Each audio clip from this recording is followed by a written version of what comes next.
Olá, meus amores, sejam muito bem-vindos a mais um vídeo aqui no canal. Hoje a gente vai conversar sobre astrologia, a gente vai conversar sobre a casa astrológica em que o Sol está, a casa mais enfatizada no mapa e o que isso significa para o que chamamos de jornada do herói. Para começar, é importante entender de uma forma assim mais simplificada, né, que a jornada do herói é uma aventura que todos nós estamos vivendo a partir do momento que saímos do útero de nossas mães, né, das nossas maravilhosas mães.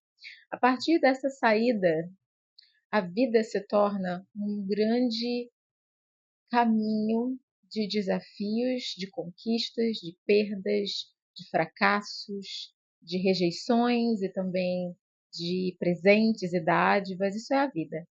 E essa é a jornada que todos nós precisamos cumprir. E se fizermos do jeitinho bonitinho, seremos quem? Os heróis e as heroínas da nossa história. Seremos os protagonistas. Mas ser herói, gente, não é só ser protagonista, tá? O herói, ele precisa, ou ela, a heroína, precisa superar e vivenciar certos testes, testes morais, testes físicos, testes éticos, testes de fé. Então, quando a gente está falando da jornada do herói, é o que na psicologia, na psicanálise profunda, né, na psicologia profunda, perdão, vai ser chamado de individuação. É você de muitas formas, ser íntegro, íntegra nessa vida. Né? Tornar tudo aquilo que está na sombra em você conhecido por você. Não é ter uma briga contra você mesma ou você mesmo, mas é você conseguir se tornar inteiro, conhecendo as suas fraquezas, conhecendo as suas forças, entendendo como que essas forças podem servir ao mundo, servir aos outros. Então, é um assunto meio filosófico, psicológico, né? Esse lance da jornada do herói está muito na literatura, nas narrativas de filmes, roteiros de filme. A nossa jornada do herói, ela é mais perfeitamente compreendida no mapa astrológico a partir da casa em que o signo solar está. O Sol representa a nossa alma, ele representa de onde vem a vida em nós. Então, ele é muito importante na astrologia. O signo, a casa. Só que não é só isso, tá? Não dá para simplificar astrologia e mapa natal. Marina, eu tenho tal aspecto do signo tal, do tal, da planeta tal, não sei o quê. E a pessoa quer que você diga o que aquilo significa. Eu estava tendo essa conversa outro dia com o meu pai, que é um astrólogo também, né? Que terminou um curso de astrologia tem pouco tempo. E o meu pai falou assim: ah, porque Saturno na 6. Eu falei: sim, Saturno na 6 não existe. Aí ele já queria dar na minha cara, né? Como assim? É claro que existe Saturno na casa 6. Eu falei: não, mas não existe Saturno na casa 6. É Saturno no signo tal, na casa 6, no signo tal, fazendo aspecto aos planetas X, Y, Z. Então, assim, quando a gente tenta muitas vezes simplificar a astrologia, a gente perde a consistência daquele mapa, né? E também a individualidade daquele mapa. Existem outros auxiliares em um mapa para mostrar essa jornada de vida e superação que a gente vai traçar, que a gente vai vivenciar aqui na Terra, ok? Por exemplo, a casa mais enfatizada em um mapa. Tem mapas em que você vê 3, 4, 5 planetas numa casa só. Então, é o papel do astrólogo quando vê aquele monte de planetas ali e falar: olha, tem um monte de planetas nessa casa. Então, o Sol está na casa tal e tem muita coisa concentrada na outra casa. Existe alguma coisa sobre esses dois polos aqui do mapa que precisa ser conhecida por você, né? Então, eu, Marina, diria que a jornada do herói é bem descrita no nosso mapa, pelo signo solar, pela casa em que esse signo está, que o Sol está, e também pela ênfase da casa onde mais. Alguns mapas não tem, tá?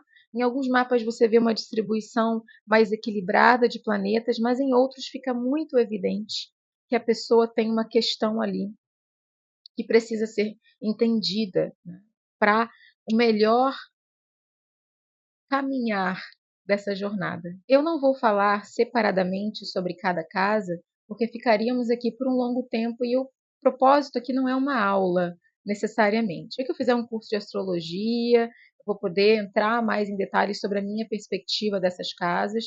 É, vocês me perguntam muito sobre cursos e tudo mais. Eu estou no período de trabalhar. Eu estou no período de conhecer pessoas, o máximo de mapas possíveis caindo na minha mão para eu poder ter massa de manobra, sabe? Na minha vida como astróloga. Mas eu prometo que daqui a um tempo vai ter um curso de astrologia e eu quero fazer um curso bem seletivo, assim, no sentido de eu quero poder estar presente, muito presente com as pessoas. Então eu não vou poder fazer um curso com muita gente. Tem que ser um grupinho pequenininho, de grupinho pequenininho, para eu poder realmente conversar e dar atenção individual a cada um, né? Que eu acho que é assim que a gente aprende. Eu não acho que ninguém vai aprender maravilhosamente bem em uma turma de 30, 40, sabe? Então, mas, enfim, isso não é o assunto do vídeo de hoje. Então, o que eu fiz? Eu condensei os temas de certas casas como um direcionamento para a jornada do herói de vocês. Eu não vou mencionar signos, o ponto desse vídeo é a casa, é o lugar, é a questão, é o campo onde essa jornada está acontecendo. Essa jornada de autodesenvolvimento, digamos assim, e de cumprimento de um destino. Se você tem o Sol ou ênfase nas casas 1 e 5, é interessante a gente pensar que a casa 1, o ascendente, tudo que está acontecendo ali naquele primeiro momento do mapa, ela fala sobre eu, quem eu sou, a minha individualidade, o meu propósito, sou eu. É uma casa 1, ou seja, ela tem uma certa solidão na casa 1. Quando nós temos o Sol na casa 1, é importante essa busca pelo eu na vida, tá? Não será sobre o público, sobre o mundo, sobre o outro. Tem aqui um propósito desse herói, dessa heroína, entender quem ele é. E a casa 5 é a casa da expressividade, da espontaneidade, né? Então, essas duas casas, quando a gente tem o Sol em uma delas, existe aqui um caminho que precisa ser trilhado de busca desse lugar de liberdade para o ser, né? De liberdade do seu próprio caminho, talvez viver uma vida que não é igual a de outras pessoas, onde há um tom, há um tema ali muito específico. Aquelas pessoas que têm o Sol na 1, ou ênfase na 1 e na casa 5, são pessoas que elas não se habituam muitas vezes a uma vida muito encaixada naquilo que foi imposto a elas ou dado a elas. Elas querem o próprio caminho. Então, a gente pode dizer que casa 1 e casa 5, gente, a jornada do herói é sobre iniciar, dar os seus próprios passos, independência, espontaneidade, expressividade, ok? Se o Sol ou a ênfase do mapa está nas casas 7, 10, 11, essas casas são casas que chamam de públicas, são casas que a gente dá um passo para o mundo nessas casas. Nós somos vistos nessas casas. Então, elas impactam de muitas formas o outro, a massa, o coletivo ao nosso redor. Tem um sentido de inspiração, tá?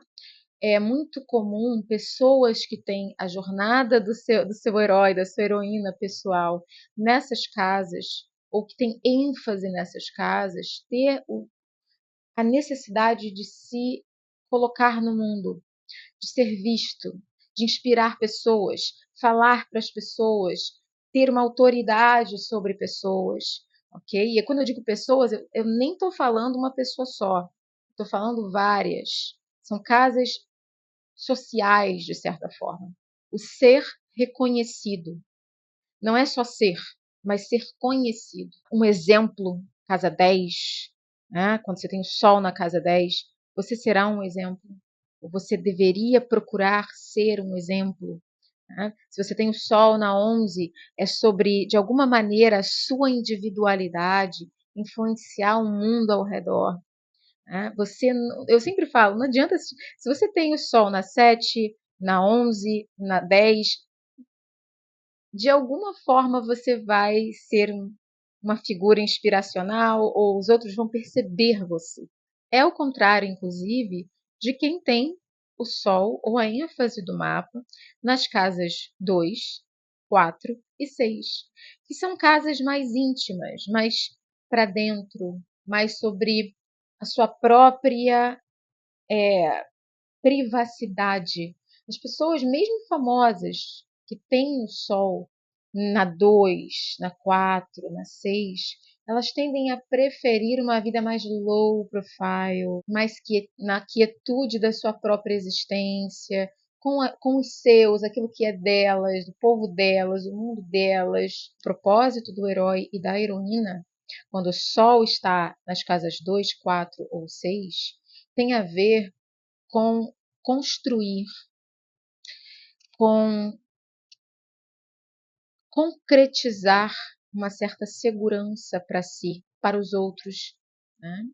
Na casa 6, por exemplo, pode ser que você traga segurança para outras pessoas, que você sirva as pessoas, trazendo a elas mais conforto, mais saúde, mais estabilidade. Na casa 4, a mesma coisa. Muitas pessoas com Sol na casa 4, ou que têm ênfase de casa 4, gostam mais daquela coisa da casa delas, do conforto delas. Acham mais importante ter uma vida íntima do que às vezes uma carreira, ou despontarem uma ambição por algo, né?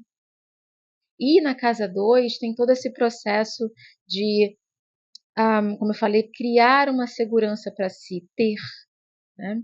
Sentir que você vai deixar alguma coisa, criar raiz, necessidade do que é seu, de pertencer a algo, de criar raízes em um lugar, de construir alguma coisa duradoura. Agora, se o Sol ou a ênfase está na casa 8, na casa 12, a gente adentra, digamos assim, o mundo místico, o mundo do invisível, do véu entre a vida e a morte, entre aquilo que a gente pode sentir, mas não pode ver ou tocar,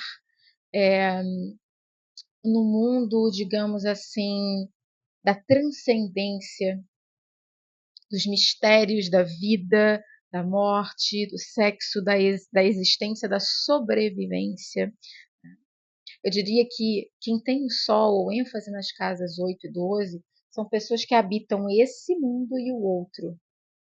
Elas meio que são mediadoras entre as forças, digamos assim. Tanto que muitas vezes quem tem esses posicionamentos em ênfase ou Sol nessas casas tem uma vivência muito espiritualizada, tem interesses mais voltados ali para a alma humana, tem uma vontade, às vezes, de entender coisas que ninguém mais se interessa. Sol na 8, por exemplo, pode ser muito desafiador, porque, ou ênfase nessa casa, tem muita coisa na casa 8, porque você talvez tenha que lidar com crises, com situações que vão fermentar, digamos assim, a tua força espiritual e psicológica, a tua resiliência espiritual e psicológica. E na 12 pode haver até um senso de imaterialidade, a pessoa que tem o Sol na 12. Muitos atores ou pessoas que fazem mímica podem ter, às vezes, um Sol na 12, porque eles olham para o outro para ver como é que se faz, eles têm essa receptividade, essa flexibilidade, digamos assim, que as casas 2, 4 e 6 têm de concretas, têm de sólidas e mais estáveis, né? É o que a casa 8 e a 12 não têm. Nós são casas de pouca concretude, mas voltadas para os temas subjetivos. Se o Sol ou a ênfase do mapa está na casa 3 ou na casa 9, aí a gente está falando do eixo da sabedoria, conhecimento, da informação, da transmissão de conhecimento. Então, a gente é destacado aqui uma curiosidade pela vida, pelas informações, pelas novidades, uma vontade enorme de se expandir. As pessoas com Sol na 9 estão sempre dispostas a aprender alguma coisa nova, a desafiar os seus conhecimentos, têm um interesse pelo que está além do seu alcance. Então, se você nasce com o Sol na 9, você pode se interessar por tudo que é longínquo. De alguma forma, essa jornada do herói vai envolver você atravessar uma ponte, atravessar uma fronteira, seja uma fronteira intelectual, em termos de conhecimento, ou física, indo morar em outro país, casar ou viver em outra cultura, com o Sol ou a ênfase dessa jornada na casa 3, existe uma curiosidade quase felina, né? Já viram como é que o gato ele observa as coisas? Uma pessoa com Sol na 3 ou com ênfase na 3, ela é assim. Ela é muito curiosa, pode ser muito elétrica. Por quê? Porque a jornada dela vai envolver, de alguma forma, esse interesse, essa capacidade de captar informações, ideias e transmiti-las. E, óbvio, também ensinar, né? Eu diria que a casa 9 e a casa 3, junto com a casa 11 ali, são muito voltadas para professores, ensinos, filósofos, pessoas que querem aprender, pessoas que são muito vorazes por questionar também. É isso, meus amores, esse foi o vídeo de hoje. Eu espero que vocês tenham gostado, espero que de alguma forma tenha iluminado alguma coisa aí sobre a sua própria jornada do herói ou da heroína, e a gente se vê no próximo. Beijo no coração de vocês.